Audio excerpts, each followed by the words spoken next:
So we're here at Mur, which is the start of the Queen stage of the Tour de France. We're about to ride it on the new BMC road machines with Cadel Evans, so hopefully he'll keep us safe. I think the Gilbert is going to be shut at the top, so we're going to ride up as far as we can, which I think we can get very close to the top, and there's just a little bit of snow at the top, so we can't maybe go over the other side, but we'll see. It's a very nice day today. So we're also doing the Ornon and the Quad Affair, so it's going to be a tough day. I think it's over 5,000 meters elevation and 187 kilometers long, so it's going to be a long day on the bike. It's going to be, what, stage 17 of the Tour de France this year? Yep, only 180 k's. Yeah. Only 5,000 meters of climbing. Meeting today, we're even in a team bus. It feels so much like I'm going to a race. It's ridiculous. There's not the smell of the massage oil today. Until that comes out, I don't get nervous. When that comes out, I get nervous. That's my number of shit though. The approach that BMC have done with this frame is quite a bit different from other bike manufacturers. So, you know, typically, well, stereotypically Italian bike manufacturers, they want to make the bike look beautiful. They rely on years of experience when they design their frames. They rely on intuition and conventional wisdom.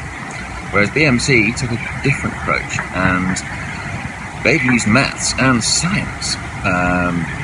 And they've actually used their ACE technology, and ACE technology is written on the frame. That's not just some marketing thing. They actually use a supercomputer to analyse thousands of frame iterations. I think in total, when they combine the different frames they analysed for the previous version of the Teammachine, it comes out as about 36,000 different frame iterations have been analysed in total, with different variables, different carbon layups. And this has all been done to hone in on what is the optimum layout, with the minimum wall thickness in certain areas for low weight, but also where stiffness is required, and how best to use different carbon technologies and resins, and also how to optimize comfort. I mean, they were looking at something like 240 odd different variables in order to optimize the bike, and you know, it's a very, very complex calculation. I mean, the result is absolutely stunning. To ride functionally, this bike is brilliant.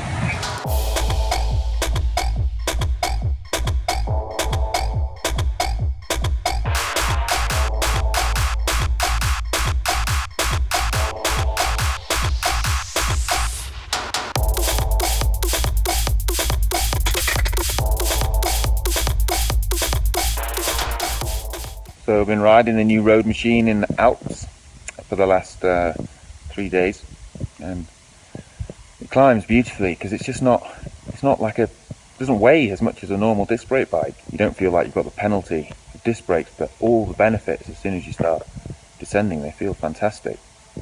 And it's just, I mean, it's not an aero bike, but it's so well poised and balanced, and noticeably stiffer than the old one as well. Especially around the bottom bracket and head tube area. In the corners as well, it handles absolutely beautifully, like a lot of other BMCs have in the past. This is a really well balanced bike. So there's lots of cool features on the new Teammachine, and one of them is the way that the caliper mounts to the fork. Rather than have Shimano's standard normal direct mount standard that we've seen of disc brake calipers, it actually attaches through the fork, which means that you don't need the Shimano shim. Now, the advantage of this is that they've been able to save a lot of weight in the front fork compared to a normal disc brake fork. But the disadvantage is it means that you can only have one size of rotor. They needed to design one fork, and so that means on lower spec models they wanted to specify a 160. So it just means that all the bikes have a 160 front rotor, which gives better cooling in theory, but maybe a little bit unnecessary for some riders. The rear is a 140, and you also have BMC's own proprietary designed through axle system, which, like we're seeing on some other bikes, does away with the through axle lever, which apparently saves a watt, but it's only 1 watt. But aero gains, man, we'll take it. The integrated stem is great as well. It really hides the cables, and it feels stiff. It's really good. It's a really neat front end. Really like it. There's also the proprietary headset, which has split spacers, something like we've seen on a few different bikes, like the Trek Madone has this.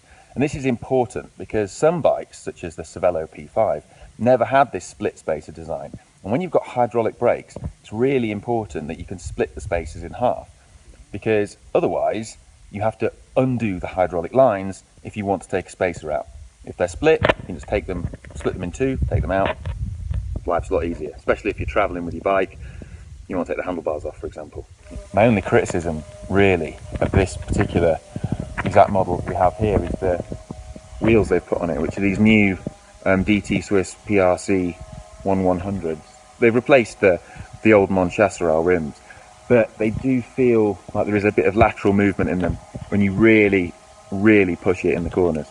And that's something that I've not felt on the new Shimano rims. So the new Shimano disc brake rims, to be specific, when I rode those earlier in the year. But everything else on the bike is, I mean, pretty spot on.